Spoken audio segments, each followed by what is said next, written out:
pagi, salam sejahtera untuk kita semua. Yang saya hormati Bapak Muryadi selaku pembimbing materi, serta teman-teman sekalian yang saya banggakan. Di sini izinkan saya memperkenalkan diri. Perkenalkan, saya Mei Adelia Saputri, dan di sebelah saya ada. Perkenalkan, saya Alfred Saputri sebagai peserta. Perkenalkan, nama saya Intan Putri Ningsih sebagai presentator 1 lanjutan.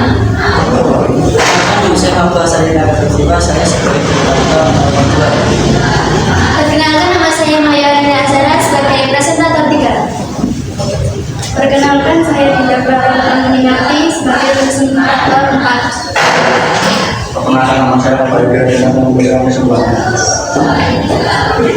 Dan pada kesempatan kali ini, izinkan kelompok kami untuk mempresentasikan materi tentang hidup penuh manfaat dengan menghindari berfoya-foya dan juga bersikap ria. Dan untuk materi lebih jelasnya akan dijelaskan oleh rekan saya yaitu Safa. Silakan. 1. Menghindari hidup berfoya-foya. Manusia pada dasarnya cenderung mencintai harta dan kenikmatan dunia. Ketika memiliki kekayaan, seringkali seseorang berubah menjadi boros dan suka berfoya-foya. Dalam Al-Quran, surat Al-Isra ayat 26-27 menegaskan bahwa orang yang boros adalah saudara setan. Sedangkan Al-Quran ayat 67 menjelaskan bahwa hamba-hamba Allah yang baik adalah mereka yang menginfakkan harta secara seimbang, tak berlebihan, dan tidak kikir. Contoh perilaku takzir dan israf. 1. Dalam makan dan minum mengambil makanan terlalu banyak saat acara tanpa mempertimbangkan kemampuan perut hingga terbuang sia-sia. 2. Dalam berbicara hal yang tidak penting, termasuk membuang waktu di media sosial untuk hal yang tidak berguna. Dalam penampilan memakai perhiasan dan pakaian berlebihan untuk pamer atau kemewahan.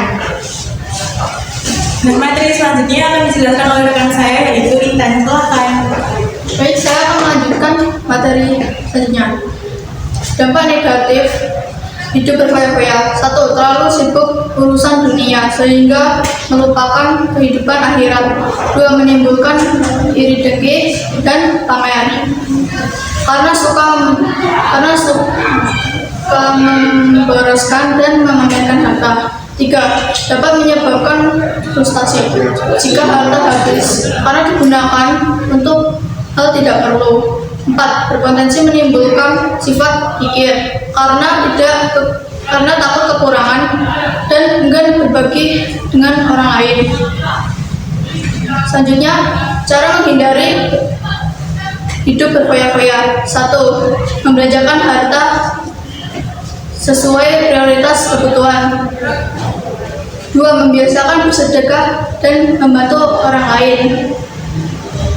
3. Bergaya hidup sederhana. 4. Selalu bersyukur. 5. Bertindak selektif dan berencana.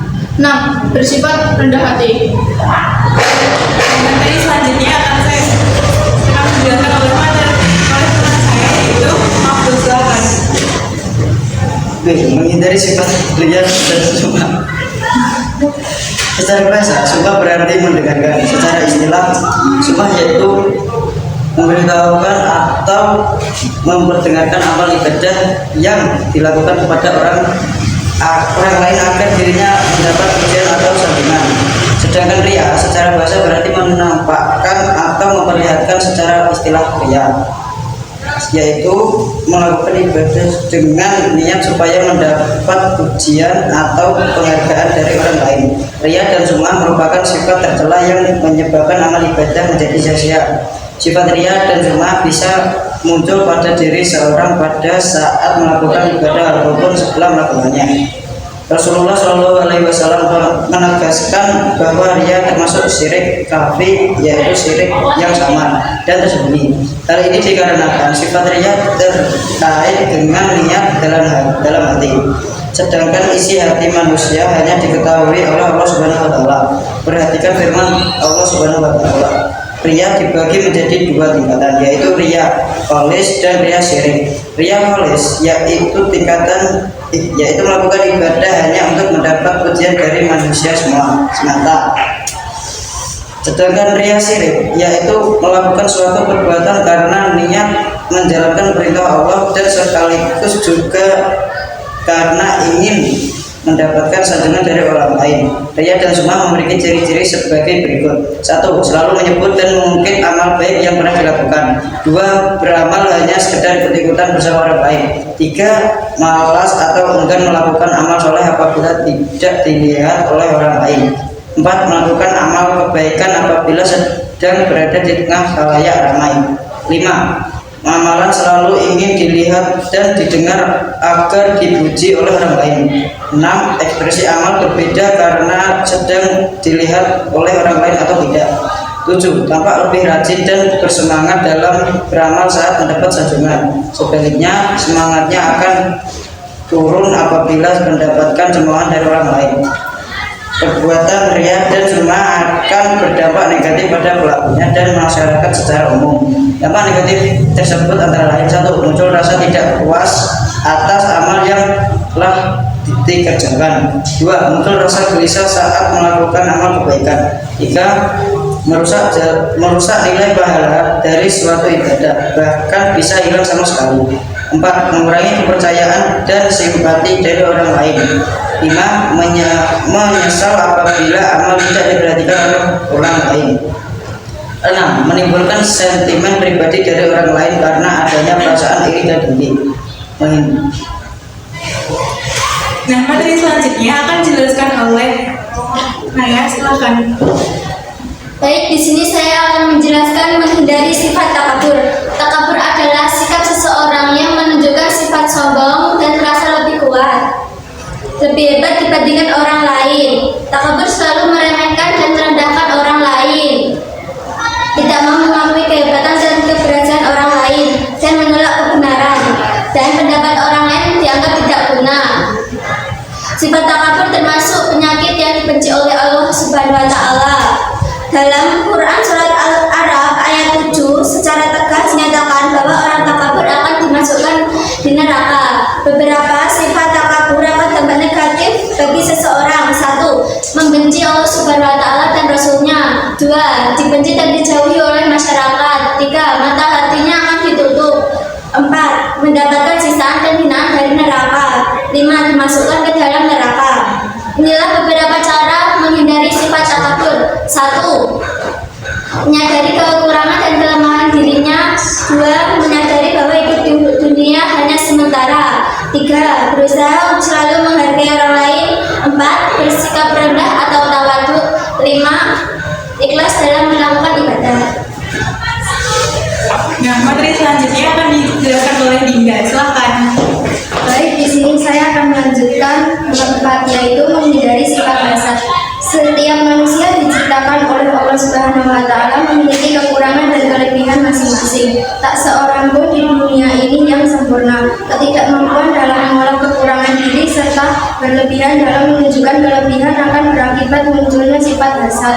Hasad adalah sifat seseorang yang merasa tidak senang terhadap kebahagiaan orang lain karena memperoleh suatu nikmat dan menghilangkan nikmat tersebut. Ada 3 jenis hasad yang membahayakan manusia, yaitu 1. Mengharapkan hilangnya kenikmatan yang dimiliki orang lain dan ia mendapatkan nikmat tersebut. 2. Mengharapkan hilangnya kebahagiaan orang lain sekalipun ia tidak mendapatkan apa yang membuat orang tersebut bahagia. Asalkan orang lain jatuh menderita, maka ia akan merasakan kebahagiaan. 3. Merasa tidak ridho terhadap nikmat yang diberikan oleh Allah Subhanahu wa Ta'ala kepada orang lain. Meskipun ia tidak mengharapkan hilangnya nikmat dari orang tersebut, ia benci apabila orang lain dapat menyamai atau melebihi apa yang diterimanya dari Allah. Banyak juga dampak negatif dari sifat hasad, yaitu menentang takdir Allah Subhanahu wa Ta'ala, hati menjadi susah, menghalangi keinginan berdoa kepada Allah Subhanahu wa Ta'ala, meremehkan nikmat dari Allah Subhanahu wa Ta'ala, merendahkan martabat orang lain. Lalu, bagaimana cara menghindari sifat hasad? 1. Yaitu meyakini keadilan Allah Subhanahu wa Ta'ala. 2. Memperbanyak rasa syukur. 3. Menjaga sifat rendah hati. 4. Senang membantu orang lain. 5. Mempererat perilaku kami. 6. Mendahulukan kepentingan umum. Dan untuk materi terakhir akan dijelaskan oleh Kakak. Silakan. Dapat disimpulkan bahwa sifat-sifat negatif sifat negatif seperti berpoya-poya, ria, sumah, kabur, dan hasad merupakan perilaku yang berpotensi merusak keimanan dan mengganggu keharmonisan sosial serta akhirat. Setiap sifat tercela tersebut memiliki dampak yang tidak hanya memengaruhi individu pelakunya, tapi juga dapat menimbulkan ketidakseimbangan dan kerugian bagi lingkungan sekitar. Baik, itu presentasi dari kelompok kami. Jika teman-teman ada pertanyaan, langsung bisa ditanyakan di kolom komentar ya. Terima kasih.